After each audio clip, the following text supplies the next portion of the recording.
अस्सलाम वालेकुम। यासीन आपके साथ हाजिर है इस मॉर्निंग ब्रीफिंग में। आज इस हफ्ते का पहला वर्किंग डे है, मंडे है और डेट आज 26 अक्टूबर। ये हफ्ता हमारे लिए बड़ा इंपॉर्टेंट रहेगा क्योंकि इसमें दो क्लोजिंग्स आएंगी। एक वीकली क्लोजिंग होगी और उसके साथ ही होगी मंथली क्लोजिंग।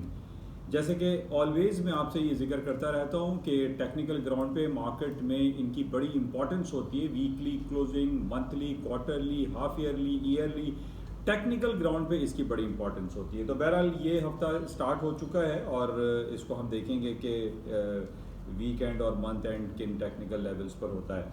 अच्छा, रात लेट नाइट आपके साथ में हाजिर भी हुआ और मार्केट ओपनिंग प्रीव्यू के हवाले से कुछ बातें आपसे की गई थी और मिक्स होती हैं। कुछ बातें दुरुस्त साबित हुई, कुछ बातें दुरुस्त साबित नहीं हुई। बहरहाल it is a part of the game है और जो बातें और जो डिस्कशन की जाती हैं वो एक शेयरिंग होती है कि मार्केट में क्या कुछ हो रहा है और किन बेसिस पे मार्केट में मूवमेंट्स आ सकती हैं। तो बहरहाल सबसे इम्पॉर्टेंट इवेंट जैसे कि अर्ली मॉर्निंग मैंने आपसे जिक्र किया था कि दुनिया की सबसे बड़ी कंपनी एंट ग्रुप लॉन्च होने जा रही है। इसी हफ्ते हो जाएगी, जो कि alibaba.com के मालिक मिस्टर जैक मा की है। बहरहाल ये पॉजिटिव खबर है और इस बेसिस पे भी इन लॉन्गर पीरियड ऑफ टाइम पे स्टॉक मार्केटों में एक तेजी का रुझान हो सकता है। बहरहाल आज सुबह से जो हम अमेरिका के स्टॉक फ्यूचर्स को देख रहे हैं, S&P, डाउ जोन्स, नेस्डैक, वो नॉर्मली थोड़ा सा मार्केट डाउन साइड पे है, नेगेटिव टेरिटरी में।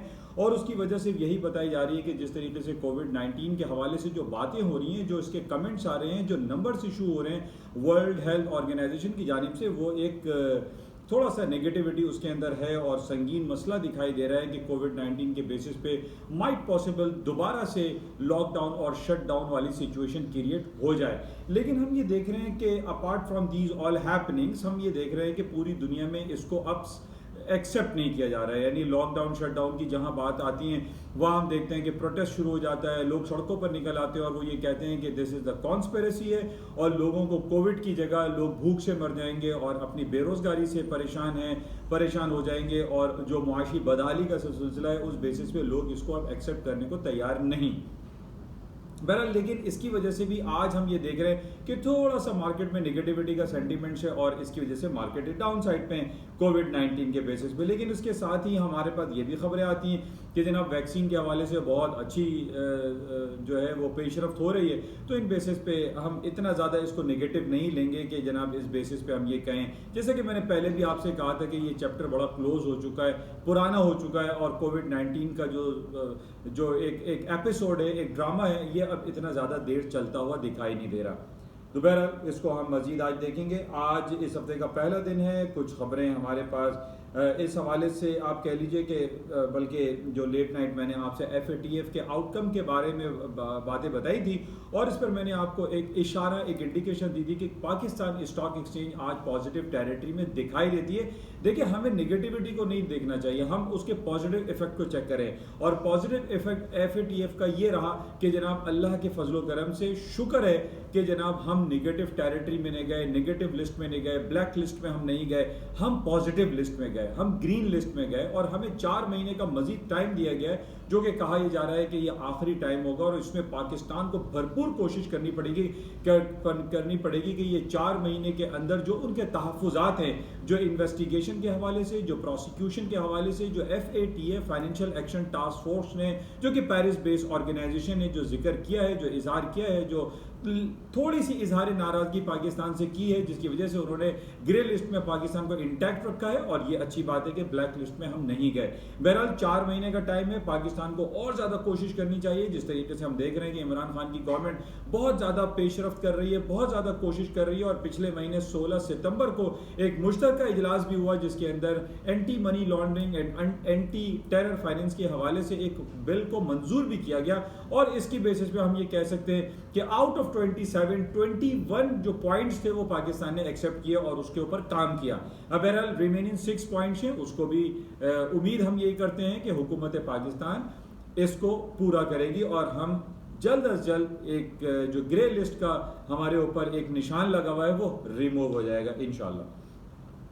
अच्छा, इसके साथ ही आज पूरी दुनिया में चर्चा और एक गहमा गहमी और एक प्रोटेस्ट वाला माहौल क्रिएट हुआ हुआ है और उसकी वजह फ्रांस में होने वाले जो प्रोटेस्ट है फ्रांस में होने वाले मिस्टर जो प्रॉब्लम्स क्रिएट हुए हैं, जो उन्होंने हुजूर अक़दस सल्लल्लाहु अलैहि वसल्लम के ख़िलाफ़ जो कार्टून लिखे हैं, कार्टून बनाए हैं और उनके ख़िलाफ़ जो बातें लिखी गई हैं फ्रांस में, हम ये देखते हैं कि अक्सर वहाँ पर हर 6-7 महीने के बाद जो है ये सिलसिला शुरू हो जाता है। चार्ली हेब्डो के नाम से जो एक रिसाला है जो कि वो कार्टून वगैरह इशू करते हैं जिसमें मुसलमानों की बहुत ज़्यादा दिल आज़ारी होती है। इस बेसिस पे पूरे इस्लामिक वर्ल्ड ने फ्रांस का बायकॉट किया हुआ है और काफ़ी उसमें हम ये देख रहे हैं कि नेगेटिविटी का पहलू उनसर जो है वो शामिल है। और पाकिस्तान ने भी इसके ख़िलाफ़ काफ़ी बातें की हैं। इमरान खान साहब ने फेसबुक के ओनर मिस्टर मार्क जुकरबर्ग को ख़त लिखा है और उसमें उन्होंने कहा है कि ये सिलसिले बिल्कुल बंद होने चाहिए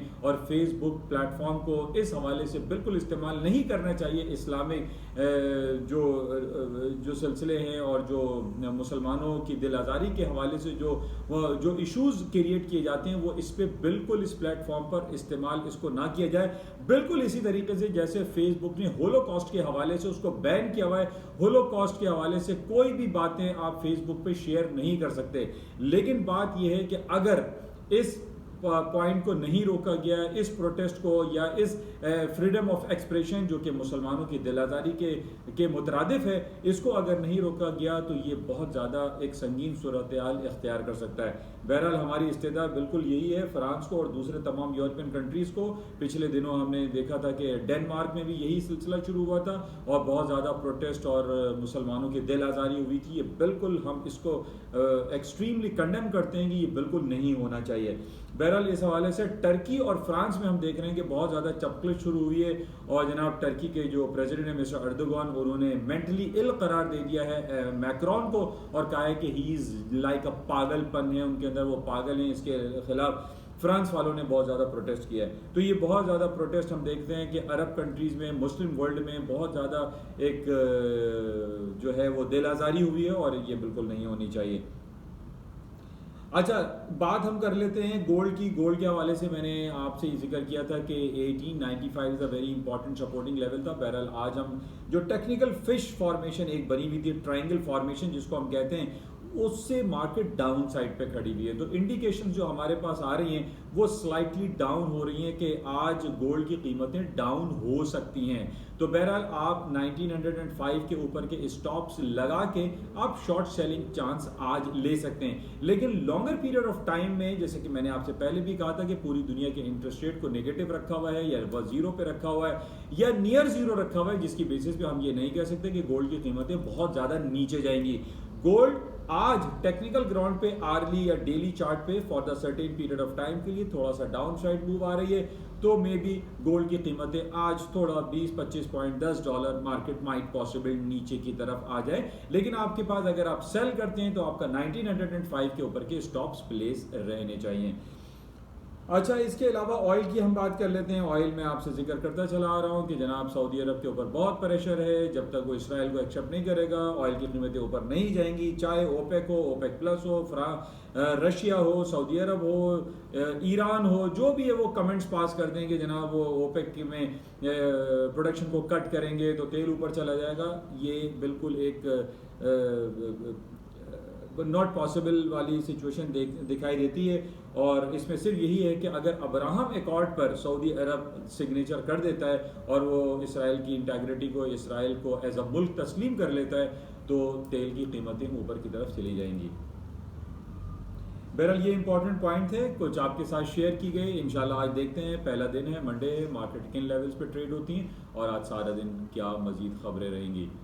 शाम तक के लिए इजाज़त चाहूँगा और आपसे राब्ते में रहेंगे। उस वक्त तक के लिए इजाज़त दीजिए। खुदा हाफिज़। जाते हुए गुजारिश कि इस यूट्यूब चैनल जिसका नाम NI ऑन मार्केट है, प्लीज़ इसको लाइक करें, शेयर करें और सब्सक्राइब करें with bell icon. Thank you. खुदा हाफिज़।